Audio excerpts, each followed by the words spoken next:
से ज्यादा लड़ाई हो चुकी है।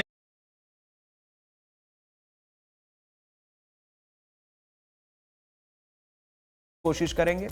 दिनेश कांत शुक्ला जी हैं हमारे साथ। की शुरुआत आपसे करूंगा। कई बार ऐसा होता है कि जो दुनिया में अपने दादागिरी को या अपने वर्चस्व को स्थापित रखना चाहता है या लोगों पर एक अपना प्रभाव जमाए रखना चाहता है, अमेरिका जैसे देश अक्सर इस तरीके की स्थितियों में नहीं फंसते हैं।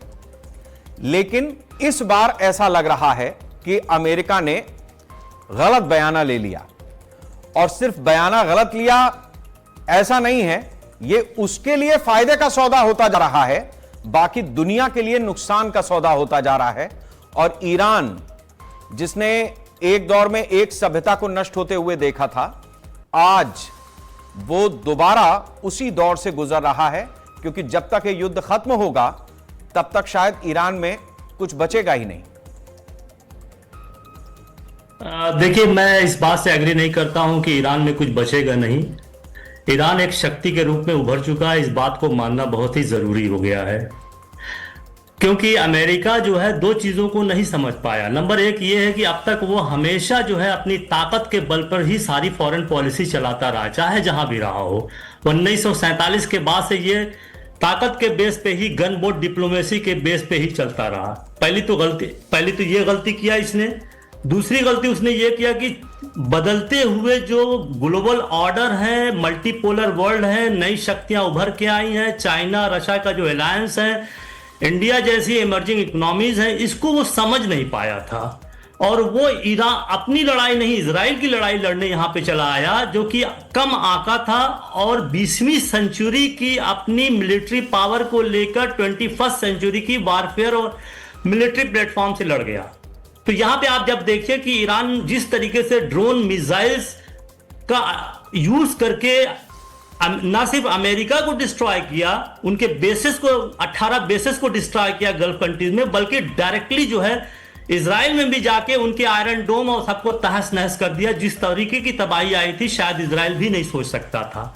तो अब दूसरी चरण में यह आता, 100 दिन से ज्यादा लड़ाई हो चुकी है, अमेरिका की अभी समझ में नहीं आ रहा है क्या करे। दूसरे चरण में यह अब आ रहा है कि अमेरिका फिर दबाव डाल रहा है, और ईरान जिस तरीके से रिटेलिएट कर रहा है, यह बहुत ही खतरनाक सिचुएशन की तरफ दुनिया जा रही है। इसका खमियाजा दुनिया भुगतने को तैयार है। अल जजीरा ने अभी जो स्टडी किया उसमें दिखाया कि 150 कंट्रीज ऑयल की प्राइस में राइज हुआ है, वो सफर कर रही है, और उसमें 1 बिलियन पॉपुलेशन जो पॉवर्टी के नीचे है, वो जो $3 प्रतिदिन कमाती है, उसके ऊपर सबसे बड़ा भार पड़ा है।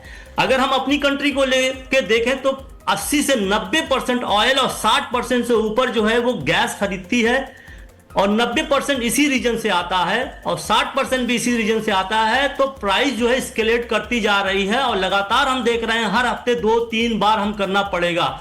ये हमारी मजबूरी है, ना कि पॉलिसी फेल्योर है। कहां तक कोई जो है रिजर्व स्टॉक बना के रखेगा।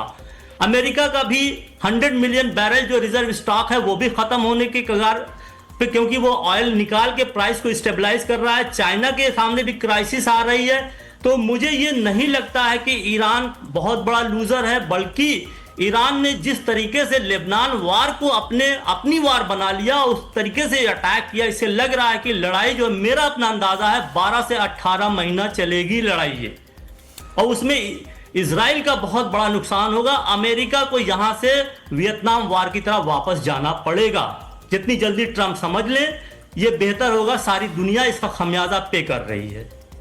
ठीक है जाकिर साहब, आपने अपनी बात को बहुत ही मजबूती के साथ में रखा है, और शायद ये बात आपको